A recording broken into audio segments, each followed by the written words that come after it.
Welcome to PokeClass episode 18. It's been a week of intense speculation as the dawn of the new set gets closer and closer. Will we get Lost World? If we do, what will happen? What's being reprinted? Well, today we've got most of the answers, and I'm going to do my best to go through all of the possibilities of what will happen in today's episode. So the news again this week was dominated by talk about the newest set, Call of Legends. By the time I've made this episode, the community of America will be ripping open their packs at Call of Legends pre-releases, where we'll know for definite what's in the new set.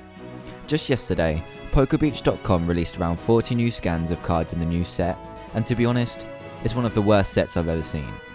There will be missing cards from Lost Link, along with Japanese promos, and the reprints so far are only from Heart Gold Soul Silver base set and upwards. Just take a look at some of these so-called reprints. Professor Oak's new theory, Cheerleader's Cheer, Professor Elm's training method, and Sage's training. These cards are barely playable or even collectible. Now you may be thinking that Pont is playable, which is true, but it was only released 3 sets ago, which makes me wonder why a reprint is even needed. And look at this rare Dialga. For 4 metal energy, you do 70 damage, which alone is appalling, but it gets worse. You then shuffle your hand into your deck, leaving you with 0 cards. Not only does it take a while to set up the attack, you can barely even KO a basic with it, and you have to leave yourself with no cards. The set so far is horrible. They have even misspelled Fampi in its Pokebody. Twice. There are hardly any playable cards in here that we haven't already had, apart from Mr. Mime and possibly Mime Jr. The only mildly good news is that all energy you pull in packs is reverse holo, which is cool, but it doesn't make the set any better. PokeClass also released important information. The Lost World will be one of the new cards missing from Lost Link, which will be released in the new set, along with cards such as Lost Remover and Research Record. Along with this English Lost World image recently found on another Pokemon website, this has caused widespread panic about a deck that has been dominating the Japanese metagame, LostGar, which I'll be talking about extensively in this episode. Other than that, there hasn't been any other big news, so I'll get right on to what everyone wants to hear. Lost World, a card that no one wanted to see get released, but the time has come where it will be in our new set. If any of you don't know what it does yet, when Lost World is played as a stadium card, at any time during the player's turn, the player can declare themselves the winner if the opponent has 6 or more Pokemon in their Lost Zone. So what does this mean for the game? Some people think that the game is no longer going to be fun because everyone will be running LostGar, and some think that it's nothing to worry about. Due to these radical differences in opinions, I'm going to go through some possibilities in the game that revolve around Lost World. First up is the main, and maybe only deck this stadium will be used in, LostGar. This deck revolves around Gengar Prime from Triumphant and getting Pokemon into the Lost Zone fast. For a single Psychic Energy, Gengar's first attack, Hurl into Darkness, allows you to look at your opponent's hand and select an amount of Pokemon equal to the amount of Psychic Energy attached to Gengar. These Pokemon are then sent to the Lost Zone for the rest of the game. As there isn't a card to recover things from the Lost Zone, the Pokemon that gets sent there will be sitting there, just watching the rest of the game unfold. This means that if you run a 1-1 line of something and it gets hurled into the Lost Zone, it's now useless. This is an incredible attack for a Pokemon to have for such a cheap cost, but there is an element of a luck attached as to whether they have Pokemon in their hand at the time, as well as having to set up a fast Stage 2 Pokemon.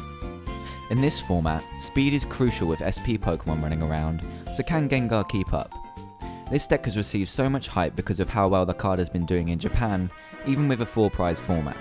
But there's a reason for this that some people may not have considered. In Japan, the Lost Link set was released in April of 2010, before Worlds.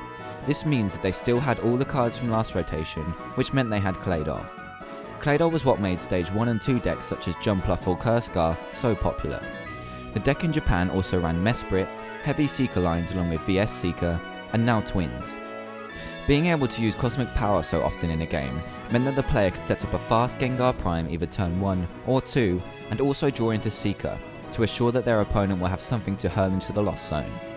Pair the speedy engine with multiple Mesprit drops in a row and having your Pokemon hurled away, this was a very powerful deck. Fast forward to 2011 and the deck is still popular in Japan, but this is because they are in a Heart Gold Soul Silver format, which means the whole format relies on Stage 1 or 2 decks, making Gengar one of the fastest. This is the version of LostGar we won't be able to recreate, so maybe it just isn't fast enough to take down SP. The only speed engine we currently have is used in Speed Champ, featuring Unknown R, PokeDraw Plus and high Uxie lines. This rips through your deck as fast as possible so that you can get out a turn 1 or 2 Machamp and donk or get the early lead. However, this won't work all the time, and unless it's tested, it may not work for Gengar. It's also harder to pull off the Power Lock version of the deck, as you need to carry on dropping Mesprits to keep it going. This can be done with Seeker, but you also need those for your draw power, which is Uxie. This makes it difficult to get a lock going, so that they can't play their draw power while you hurl away their Pokemon. With SP still the dominant deck, a single Power Spray can shut your deck down for the crucial turn it needs to rely on an Uxie's setup. This means that in the current format, Gengar may not be as powerful as it has been in Japan, as the circumstances have changed.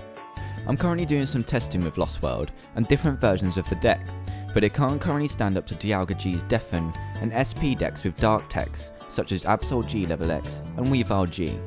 So as it stands, I think that a speed variant is the best way to go for now, but the build has to be made as consistent as possible before it can topple SP from the top. Another interesting card that can be paired with Lost World is Palkia G Level X. A lot of players are using it as a tech in a LostGar list, which I've tried, but I wonder how it would fare by itself. Palkia Gx's power allows you and your opponent to choose 3 of your bench Pokemon and the others go straight to the Lost Zone. With the format currently relying heavily on Uxies and powers that leave Pokemon sitting on the bench, this card can become incredibly useful. Paired with Gengar Prime, this could leave your opponent with 3 Pokemon in the Lost Zone in just a single turn, which leaves them with either Pokemon in their hand that they don't want to play, or Pokemon on the bench which you can Lost Cyclone away. This sounds like a very effective lock, and it can fire off of a small SP engine, but could it be fast enough? Only testing will show the answer. Through my own personal testing, I'm yet to find the best partner for Gengar Prime, and it isn't outspeeding the super fast SP just yet. With a lucky hurl into darkness of a level X, SP may have a hard time, but there are many ways around this. In my opinion, Gengar Prime is going to take time to get right, but we'll just have to wait until next format. What do you think? To finish off the show, I'm just going to give a quick cities report of another tournament we attended in Dunstable. We played 4 single rounds with no top cut. First round, I was playing Gem, which is incredibly bad for me as she's playing Speed Champ. I start off with a couple of SP to her Unknown R, but end up going first. This gives her the advantage as she proceeds to set up a turn 1 Machamp from Stormfront. This puts me behind on prizes straight away. I managed to pull off a KO on her Machamp with Uxie Level X by using Twins twice in a row with VS Seeker, but her deck KO'd that easily and left me to face a belted Machamp Prime, so I lose. Round 2, I was paired against a Pokedad playing Dialga. I go first and start with Dialga G, as well as Smeargle, Uxie, Unknown Q and Warp Energy. This turns my first turn into a great one. I managed to use his Bebes to grab my Dialga Level X, along with using Uxie to grab a load of cards ready for the next turn. He started Crobat, but managed to get Spiritomb active to Darkness Grace into Gloom. I place down Dialga Level X and take the rest of the game by Dragon Rushing his bench without touching a single Gengar. That makes it 1-1. Round 3 I get paired down, but I know he's a great player that's just having a bad day. He's playing Garchomp, Machamp, Gengar, and it's tough to play around. We start off by drawing and passing for about 5 turns due to him locking my trainers with Ghastly. Eventually he takes out my Ambipom with his Dragonite with 2 double colours attached, and I return the KO after using Twins to grab what I needed to use Earthquake with Garchomp C. The rest of the game goes well in my favour, but he rare candies into a Machamp late game to run through my whole list. Uxie X is prized, so there's nothing I can do, and I go to 1 and 2. Round 4, I get paired up against a guy playing Sizor Prime. Now my deck ran a lot of special energy, so it was going to be tough. I start slow with a Crobat as he starts benching Cyphers ready for next turn.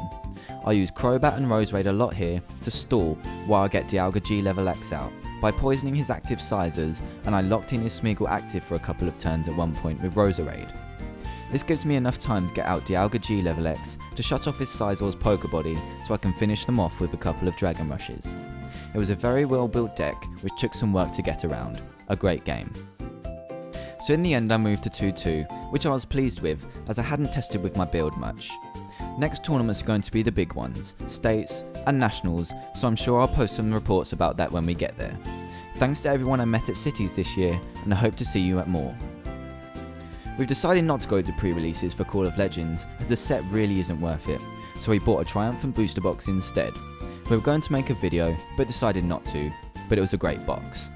Got some reverse hollow staples, along with 2 legend pieces, Yanmega Prime, Electrode Prime, Machamp Prime, Mew Prime, and Gengar Prime, so overall a very nice box. I hope you all did well at Cities and have a good pre-release if you're going. Don't forget to check my channel midweek to see if you're selected for my deck surgery mini episode. Thanks for watching, and I'll see you next week.